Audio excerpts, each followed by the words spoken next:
బీజేపీలో ఒక కొత్త ఇబ్బంది వస్తుంది కార్యకర్తలకు నాయకులు అనేటువంటిది ఒక చిన్న మంచి స్టోరీ.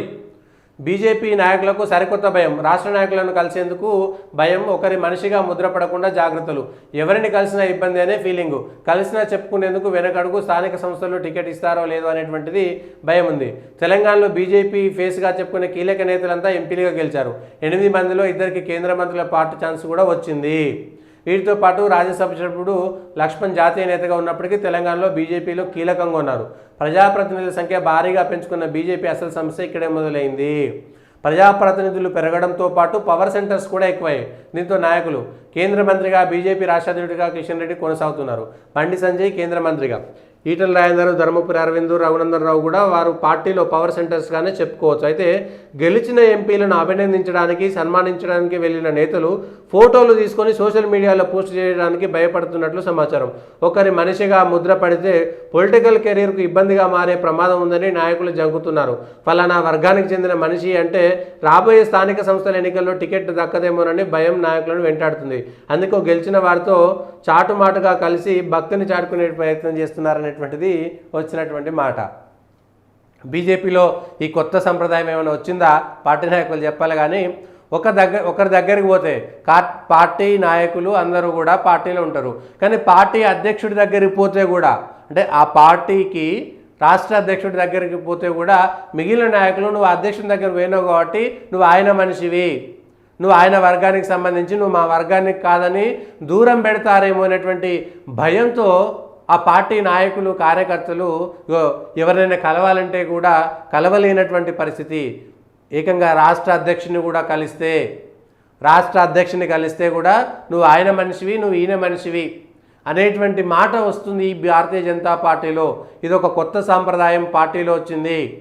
అధ్యక్షుడు ఎవరున్నా సరే ఆ కుర్చీని గౌరవించి అక్కడ పనిచేస్తాం. కానీ ఆయన దగ్గరికి పోతే నువ్వు ఆయన మనిషివి, లేదా ఈయన దగ్గర రాష్ట్ర అధ్యక్షుడికి పనిచేసి ఇంకెవరైనా నాయకుడి దగ్గరికి పోతే నువ్వు ఆయనకు పనిచేస్తున్నావు కదా, నువ్వు ఆయన మనిషివా అనేటువంటి ముద్రలు భారతీయ జనతా పార్టీలో, అంటే ఎవరికి పనిచేసినా గెలిచినటువంటి పార్టీలో వచ్చినటువంటి, గతంలో పార్టీలోకి అనేక మంది వచ్చి వెళ్ళిపోయారు. వచ్చినటువంటి వాళ్ళకు కూడా పనిచేశారు. వాళ్ళు వెళ్ళిపోయిన తర్వాత అక్కడ ఎవరు ఉంటే వాళ్ళకి పనిచేస్తున్నారు. రాజగోపాల్ రెడ్డి వచ్చి వెళ్ళిపోయిండు, అక్కడ ఇంకొక కొత్త పార్టీ నాయకుడు వచ్చిండు అనుకోండి. పార్టీలోకి కొత్త నాయకులను తీసుకొచ్చేది ఎవరు? పార్టీయే. వచ్చిన తర్వాత ఆ నియోజకవర్గంలో అక్కడ ఉన్నటువంటి నాయకులు అక్కడ కలిసి పనిచేయాల్సి వస్తుంది. పాత పరిచయాలు, కొత్త పరిచయాలు ఉంటే అక్కడికి వెళ్తే ఇది పరిస్థితి.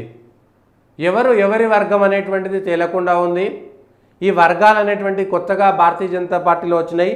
పార్టీ నాయకులు ఎవరిని కలిసినా కూడా అదే ఇబ్బంది వస్తుందనేటువంటిది భారతీయ జనతా పార్టీలో కొత్తగా వినిపిస్తున్నటువంటి ఈ కొత్త సాంప్రదాయము భారతీయ జనతా పార్టీలో ఎప్పుడు మొదలైంది? ఇంతకు ముందా, ఇప్పుడా? గత 4-5 ఏళ్లలో జరుగుతున్నటువంటి చర్చ మాత్రం ఇది. నిజంగా భారతీయ జనతా పార్టీలో ఎవరికి పనిచేసినా, బీజేపీలో అందరూ ఉంటారు. 17 మంది ఎంపీలు పోటీ చేసిరు. తన సొంతంగా అక్కడ ఉన్నటువంటి నియోజకవర్గంలో తను పనిచేస్తాడు. ఇంకెవరో పరిచయం ఉంటేనో, అభిమానం ఉంటేనో, ఇంకేదో హైప్ క్రియేట్ అవ్వడం వల్ల ఇంకొకరి దగ్గరికి పోయి పనిచేస్తే, అగో నువ్వు పలానా దగ్గర పోయి పనిచేసినావు కాబట్టి నువ్వు వాళ్ళ మనిషివా?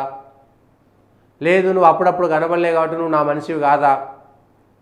భారతీయ జనతా పార్టీలో ఎప్పుడు కూడా బీజేపీ కార్యకర్తలు, బీజేపీ శ్రేణులు బీజేపీ సిద్ధాంతం కోసం, బీజేపీ పార్టీ కోసం మాత్రమే పనిచేస్తారు. కానీ ఏ ఒక్క నాయకుడిని పట్టుకొని ఆ నాయకుడికి మాత్రమే పనిచేయడము, ఆ నాయకుడు ఉంటేనే ఉండడం అనేటువంటిది ఇంతకు ముందు గతంలో లేదు. ఒకవేళ ఒక నాయకుడిని పట్టుకొని ఉన్న ఆ నియోజకవర్గంలో ఒక నాయకుడు ఎవరైతే ఉంటారో, వరుసగా 3-4 సార్లు ఎమ్మెల్యేలు గెలిచిన సందర్భాలు చరిత్ర కూడా ఉంది కాబట్టి ఆయనతో ఎక్కువ అనుబంధం ఉన్నా కూడా మిగిలిన నాయకులు అరే ఆయన నియోజకవర్గం కాబట్టి ఆయనతో క్లోజ్గా ఉన్నాడు కాబట్టి ఆయన వర్గం అని చెప్పడానికి లేదు, ఆయనకు రాష్ట్రంలోనో జిల్లాల్లోనో వివిధ బాధ్యతలు ఇవ్వడానికి ఇబ్బంది లేకపోయేది. కానీ ఇప్పుడు మాత్రము భారతీయ జనతా పార్టీలో కొత్త సంస్కృతి, కొత్త సాంప్రదాయం వచ్చింది. ఎవరికైనా సరే పదవి ఇవ్వాలంటే, ఎవరికైనా నామినేటెడ్ పోస్ట్ ఇవ్వాలంటే, లేదంటే ఎవరితోటైనా పిలిచి మాట్లాడాలంటే, ఇగో ఆయన మనిషి, ఇక్కడ జరిగినాయి అక్కడ చెప్తాడు, ఇక్కడ మాట్లాడుకునే అక్కడ చెప్తాడు అనేటువంటి కొత్త సాంప్రదాయం భారతీయ జనతా పార్టీలోకి వచ్చింది అనేటువంటిది భారతీయ జనతా పార్టీ నాయకులు చెప్తున్నారు. అదే ఇవాళ పేపర్లో కూడా కొంత వచ్చింది. పేపర్లో ఉండేటువంటి వాళ్ళు కూడా అదే మాట, రిపోర్టింగ్లో ఉండేటువంటి వాళ్ళు కూడా అదే మాట చెప్తారు, ఇదే మాట చెప్తారు.